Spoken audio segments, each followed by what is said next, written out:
Hi friends, నాకు ఇష్టమైన చేపల పులుసు ఈరోజు చేయబోతున్నాను ఫ్రెండ్స్. సండే స్పెషల్ ఇది.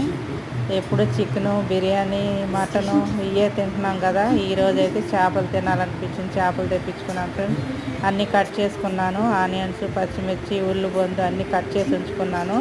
చేపలు కూడా ఉప్పు, కారం, మసాలా అన్నీ కలుపుకున్నాను. చింతపండు అయితే ఒక 50 గ్రాములు నానబెట్టుకున్నాను ఫ్రెండ్స్. కేజీకి ఒక 50 గ్రాములు పడుతుంది. పులుపు తినేవాళ్ళు అయితే 100 గ్రాములు వేసుకుంటారు. మేము పులుపు తక్కువ. ఆయిల్లో కొంచెం ఇది పిండి వేసాను ఫ్రెండ్స్. ఎందుకంటే మెంతులు వేయించి పొడి చేసి ఉంచుకుంటాను. మెంతులు వేయను ఫ్రెండ్స్.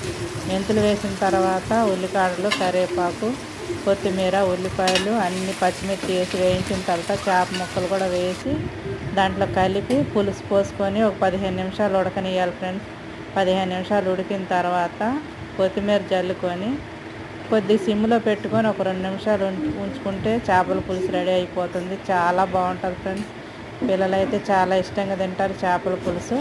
నేనైతే చేపల పులుసు చేశాను ఫ్రెండ్స్. మీకు నచ్చిందా? మీరేం చేశారో కూడా కామెంట్ పెట్టండి. చేపల పులుసు అయిపోవచ్చింది. నాకైతే చాలా ఇష్టం ఫ్రెండ్స్. ఈరోజైతే స్పెషల్ ఇదే.